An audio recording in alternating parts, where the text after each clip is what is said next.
दुरुस्त हो जाए, फिर मैं आपका रुख करती हूँ। तो देखिए, जानलेवा मेडिकल फॉर्मूला सिरप को पीने के बाद बच्चों की तबीयत खराब हो गई और इस सिरप को पीने से बच्चे बहुत ज्यादा बीमार हो गए, हॉस्पिटल्स ले जाना पड़ा। अब देखना होगा, इस सिरप के बारे में भी जानेंगे और हमारे साथ और भी मेहमान जुड़ गए हैं। सर्वेश्वर शर्मा जी जुड़ गए हैं, प्रदेश अध्यक्ष इंडियन फार्मासिस्ट। स्वागत है आपका सर्वेश्वर जी। सबसे पहले तो मैं आपसे इस सिरप के बारे में समझना चाहती हूँ कि सिरप क्या है जो बच्चों को इतना नुकसान दे गया। खांसी का सिरप कहा जा रहा है इसे। एक्चुअली में नमस्कार, मैं बताना चाहूंगा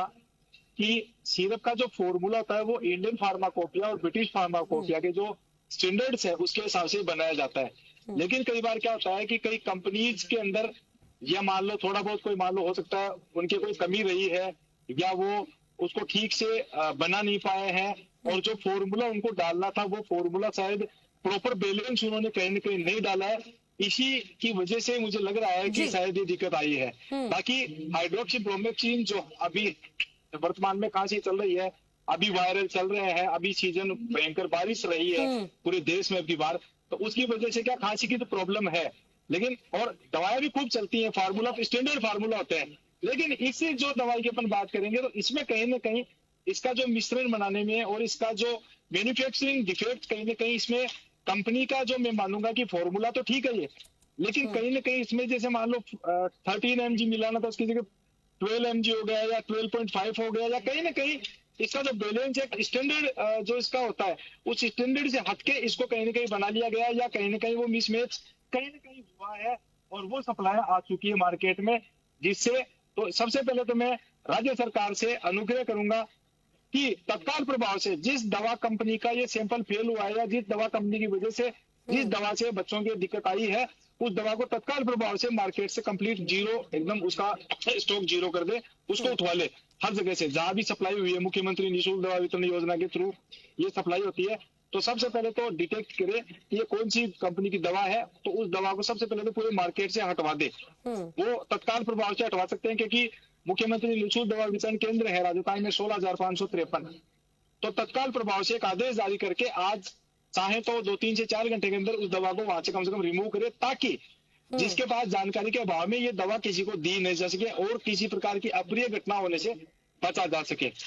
और दूसरा, जिस कंपनी से दवा सप्लाई हुई है तो उस कंपनी पे तो कम से कम कड़ी से कड़ी कार्रवाई की जानी चाहिए, क्योंकि कोई भी व्यक्ति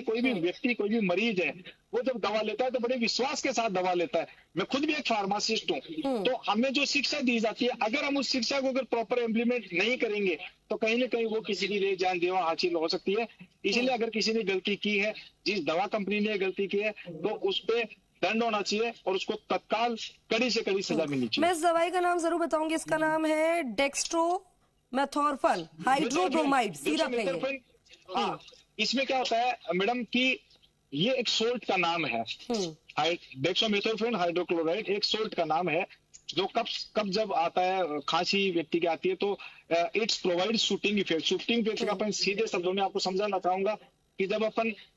इन्फेक्शन हो जाता है गले में, अपर रेस्पिरेटरी ट्रैक्ट इन्फेक्शन उसको बोलते हैं, UTRI upper respiratory tract infection, तो इसकी वजह से अपनी जो सांस की नली है उसके अंदर थोड़ी बहुत स्क्रेचेज आ जाते हैं। तो जब अपन कफ सिरप पीते हैं तो उसके अंदर कहीं ना कहीं थोड़ा बहुत शुगर का लेवल रहता है, तो वो उसके ऊपर एक लेयर टाइप कर देता है, तो उससे जब अपन सांस वगैरह लेते हैं तो अपने को खांसी नहीं आती है। तो ये शूटिंग इफेक्ट का कार्य करता है कोई भी कफ सिरप होता है। और उसके अलावा उसके अंदर जो सोल्ट्स डाले जाते हैं वो सोल्ट्स क्या करते हैं कि एंटी बैक्टीरियल वगैरह और कई चीजें होती है, जैसे डिकंजेस्टेंट होता है, जिससे नाक किसी की बह रही है तो नाक बहना बंद हो जाएगी, ऐसे करके काफी जो सोल्ट्स में जो डाले जाते हैं उसका अलग अलग रोल होता है। लेकिन उस सोल्ट्स की एक रिसर्च करके उसकी मात्रा तय की गई है, उस मात्रा से कम या बेसी अगर वो सोल्ट्स हो जाते हैं, API जो उसके अंदर डालते हैं, एक्टिव फार्मास्यूटिकल इंग्रेडिएंट जो डाला जाता है, उसकी मात्रा में अगर जरा सा भी ऊपर नीचे हो गया तो वो अर्थ की जगह अनर्थ कर देती है मैडम। बिल्कुल, और अनर्थ ही कर भी दिया है इसने, और ना जाने कहाँ किस तरह से असर कर भी रही होगी, किस तरह से नुकसान पहुंचा भी रही होगी। तो पहले तो ये दवाई पूरी तरह से बैन होनी चाहिए, बंद होनी चाहिए और उस कंपनी पर भी कार्रवाई होनी चाहिए। ठीक है, डॉक्टर गोवर्धन सोनी जी हमारे साथ जुड़ गए हैं, एक बार उनका रुख करते हैं। डॉक्टर गोवर्धन सोनी जी, मैं आपसे समझना चाहती हूँ दवाई कैसे CSC तक पहुंची है और ये दवाई जो है जहर का काम कर रही है जब बच्चों की हालत इतनी ज्यादा बिगड़ गई, तो कैसे इस मामले में कार्रवाई होगी ये आपसे समझना चाहेंगे, किस किस पर इस मामले में गाज गिरनी चाहिए। सबसे पहले मैं ये बताना चाहूंगा कि मुख्यमंत्री निशुल्क दवा योजना के अंतर्गत किसी भी यदि दवाई का कोई टेंडर होता है उसके लिए अपनी राज्य सरकार की एक प्रॉपर एजेंसी है RMSCL, जो हर किसी भी दवाई को प्रॉपर प्रक्रिया टेंडर प्रक्रिया के बाद में उसको अप्रूवल देती है। उसके बाद में वो स्टॉक सबसे पहले अपने जो जयपुर हेडक्वार्टर है वहाँ कोई भी दवाई होती है वहाँ आती है।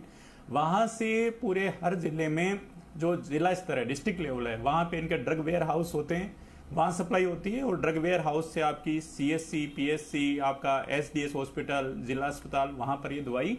जिसकी जो डिमांड होती है उसके अकॉर्डिंग पहुँचती है। अभी जो अपन जिस दवाई की बात कर रहे हैं वो एक कफ सिरप है। जब से मुख्यमंत्री निशुल्क दवा योजना चालू हुई है 2011 से, तो पिछले 14 साल से ये दवाई अपने each and every drug centre पे उपलब्ध है और हम लोग पिछले 14 साल से इसको यूज कर रहे हैं। और ये दवाई है, एक खांसी की दवाई है जो बच्चों से लेकर बूढ़ों तक, मीन्स हर एज ग्रुप में अपन दी जाती है। लेकिन अभी जो लेटेस्ट इश्यू हुआ है जिसके बारे में अपन चर्चा करना चाहेंगे कि एक डेक्स्ट्रोमेथोर्फान जो इसका एक साल्ट नेम है, उसका जो मैकेनिज्म है, प्रॉपर मैकेनिज्म है, वो क्या है कि ये एक सेंट्रली एक्टिंग है। मीन्स जो खांसी आती है तो सेंट्रली एक्टिंग ये क्या होती है, एंटीटसिव, मीन्स खांसी के जो रिसेप्टर होते हैं उनको ब्लॉक करती है, उनके थ्रेशोल्ड को बढ़ा देती है। तो जो बार बार अपनी खांसी आती है वो खांसी आना बंद हो जाती है। लेकिन अब इस दवाई की वजह से जो भी साइड इफेक्ट हुए हैं उसके क्या कारण रहे होंगे, तो उसके कुछ कारण हैं जिनको अपन देखते हैं कि सबसे पहले